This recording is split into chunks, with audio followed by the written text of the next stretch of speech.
Breaking news Hyderabad కోటి SBI ATM వద్ద కాల్పుల కేసులో పోలీసులు దర్యాప్తు కొనసాగుతుంది. కోటి ఎస్బీఐ ఏటీఎంలో డిపాజిట్ చేసేందుకు వచ్చిన వ్యక్తిపై కాల్పులు జరిపిన దుండగులు 6 లక్షల చోరీ చేసి పరారయ్యారు. అయితే నిందితుల కోసం ప్రత్యేక బృందాలను ఏర్పాటు చేసి పోలీసులు గాలిస్తున్నారు. కాల్పులకు తెగబడిన వారు యూపీకి చెందిన పాత నేరస్తులుగా భావిస్తున్నారు.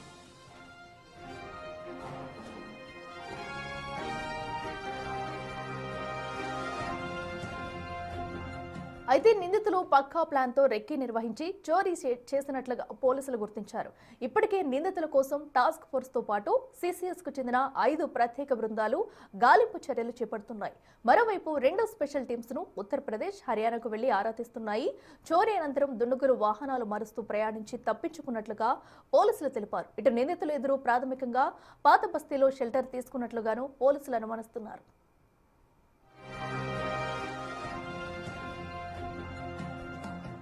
బాధితుడు కోజికోడుకు చెందిన రిన్షాద్ పై దుండగులు 2 కాల్పులు జరిపారు. భయపెట్టే క్రమంలోనే కాల్పులు జరిపాడు తప్ప హత్య చేసే ఉద్దేశం లేదని పోలీసులు తెలిపారు. రిన్షాద్ వచ్చే ముందు ఏటీఎం వద్ద కాపు కాచిన నిందితులు చోరీ అనంతరం ఆటోలో వెళ్లి తిరిగి కోటికి వచ్చినట్లుగా పోలీసులు వెల్లడించారు. అక్కడి నుంచి బైక్ పై చాదర్ఘట్, నింబోలి అడ్డా మీదుగా ప్రయాణించినట్లుగా గుర్తించారు. కాచిగూడ వైపు వెళ్లి శ్యామబాబా దేవాలయం వద్ద బైక్ వదిలి కాచిగూడ రైల్వే స్టేషన్లోకి వెళ్లిన నిందితులు తర్వాత మరో 2 ఆటోలు మారి చంద్రాయనగుట్టుకు వెళ్లినట్లుగా గుర్తించారు. అక్కడి నుంచి ఎక్కడికి వెళ్లారనేది తెలియాల్సి ఉంది.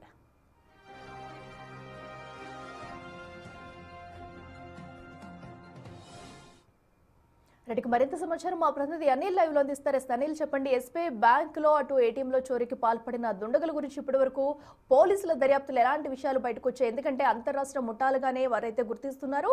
అప్డేట్స్ ఏంటి?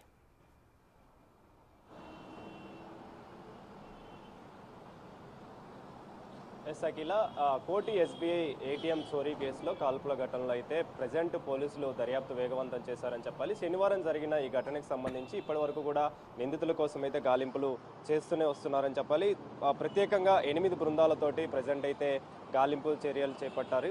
అయితే ఈ కేసుకు సంబంధించి ఎప్పుడైతే కాల్పులు జరపడానికి కూడా కారణం దాదాపు 6 లక్షల నగదుని దొంగలించడం కోసం, అదేవిధంగా రెక్కీ చేసి ప్లాన్ చేసి ఈ దొంగతనానికి పాల్పడడం, ఆ తర్వాత కాల్పులకి పాల్పడ్డ ఘటన అయితే చోటు చేసుకుందని చెప్పాలి. అయితే ఈ ఘటనకు సంబంధించి ప్రజెంట్ పోలీసులు దర్యాప్తు వేగవంతం చేశారని చెప్పాలి. ఈ 2 దుండగుల కోసం ప్రత్యేకంగా యూపీ, హర్యానాలో వీళ్ళకి సంబంధించి ఆధారాలు సేకరించినట్టుగా కూడా తెలుస్తుంది. అందులో భాగంగానే ప్రత్యేకంగా 2 బృందాలని కూడా అక్కడికి పంపించినట్టుగా కూడా తెలుస్తుంది. అదేవిధంగా వీళ్ళు ఎప్పుడైతే ఈ ఆటోల్ని ఎంచుకొని ఆ తర్వాత దారికి సంబంధించి ఎప్పుడైతే కాల్పులు జరిపిన అనంతరం రిన్షాద్ బాధితుడి దగ్గర నుంచే బైక్ని దొంగలించడం జరిగింది. ఆ బైక్లోనే వాళ్ళు పారిపోవడం జరిగింది. పారిపోయిన అనంతరం అంటే కాచిగూడ వైపు పారిపోవడం జరిగింది. కాచిగూడ వైపు పారిపోయిన తర్వాత కాచిగూడలోనే దుస్తులు మార్చుకొని అక్కడ మళ్ళీ ఆటో తీసుకొని కాచిగూడ రైల్వే స్టేషన్ దగ్గరికి వెళ్ళడం జరిగింది.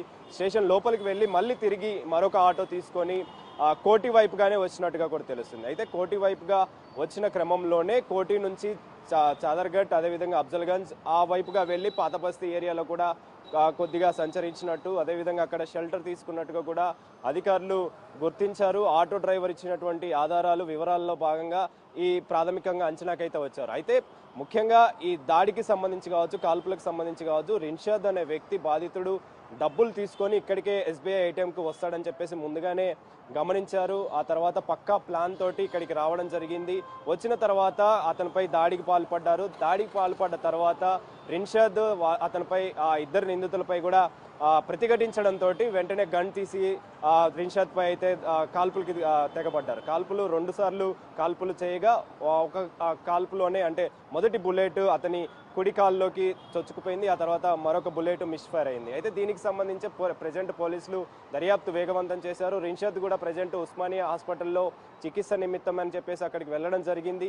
వెళ్ళిన తర్వాత ప్రజెంట్ తనకు కూడా తన సంబంధించి చికిత్స కూడా, అదేవిధంగా ఆరోగ్యానికి సంబంధించి కావచ్చు, అదేవిధంగా తనకు సంబంధించి సిచ్యువేషన్ మొత్తం కూడా నిలకడగానే ఉందని చెప్పేసి కూడా అధికారులు ధృవీకరించారు. ప్రజెంట్ అయితే అతను కూడా ఈ రోజు డిశ్చార్జ్ అయ్యే అవకాశం అయితే మనకు కనిపిస్తుంది. ప్రస్తుతం ఆ నిందితులకు సంబంధించి వీళ్ళిద్దరు కూడా పాత నేరస్తుల అనే కోణంలో కూడా దర్యాప్తు అయితే చేస్తున్నారు. అంతేకాకుండా ఈ హవాలా మనీకి సంబంధించి కావచ్చు, హవాలా డబ్బు ఏదైనా పాల్పడ్డారా అనే కోణంలో కూడా అదే విధంగా కూడా దర్యాప్తు చేస్తున్నట్టుగా కూడా తెలుస్తుంది. ముఖ్యంగా 8 బృందాలతోటి ప్రత్యేకంగా దర్యాప్తు అయితే వేగవంతం చేశారు. 2 రోజులు అవుతున్నా కూడా ఇప్పటివరకు కూడా నిందితులకు సంబంధించి ఆచూకీ తెలియకపోవడం అనేది ఒక ప్రశ్నగా మారింది. కానీ ఈ నిందితుల కోసం సంబంధించి మాత్రం ప్రజెంట్ నింబోలి అడ్డ దగ్గర ఎప్పుడైతే దుస్తులు మార్చుకున్నారో ఆ తర్వాత 2 నుంచి 3 ఆటోలు మార్చుకొని ఆ తర్వాత పాత బస్తీ ఏరియా వైపు వెళ్ళినట్టుగా కూడా అధికారులు గుర్తించారు పోలీసులు. సీసీ ఫుటేజ్ ఆధారంగా, టెక్నికల్ ఎవిడెన్స్ ఆధారంగా ప్రజెంట్ అయితే ఆ నిందితుల కోసం గాలింపు అయితే చర్యలు చేపట్టారని చెప్పాలి. అందులో భాగంగానే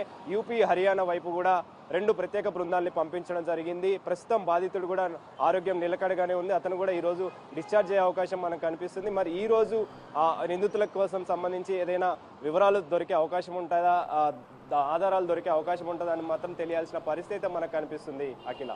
right Anil, thank you. So ఏదైతే అటు ఎస్బీఎం ఏటీఎం వద్ద చోరీకి పాల్పడిన దుండగుల కోసం ప్రత్యేక బృందాలు అయితే ఇంకా గాలింపు చర్యలు చేపడుతూ ఉన్నాయి. అయితే పోలీసులను కూడా మిస్లీడ్ చేస్తూ ఆటోలు మారుతూ కూడా వారిని తప్పుదోవ పట్టించే ప్రయత్నం చేసి పక్కా ప్లాన్ ప్రకారమే దుండగులు అయితే దోపిడీకి పాల్పడ్డారు. అయితే వీరంతా కూడా అంతరాష్ట్ర ముఠాగా అయితే పోలీసులు భావిస్తున్నారు. దీనికి సంబంధించి హర్యానా కూడా పలు ప్రత్యేక బృందాలను అయితే పోలీసులు పంపించారు. ఇక ఏదైతే ఆసుపత్రిలో కోలుకుంటున్న రిన్షాద్ అయితే ఈ రోజు డిశ్చార్జ్ అయ్యే అవకాశం ఉంది. తన నుంచి కూడా స్టేట్మెంట్ రికార్డ్ చేసే అవకాశం కనిపిస్తుంది.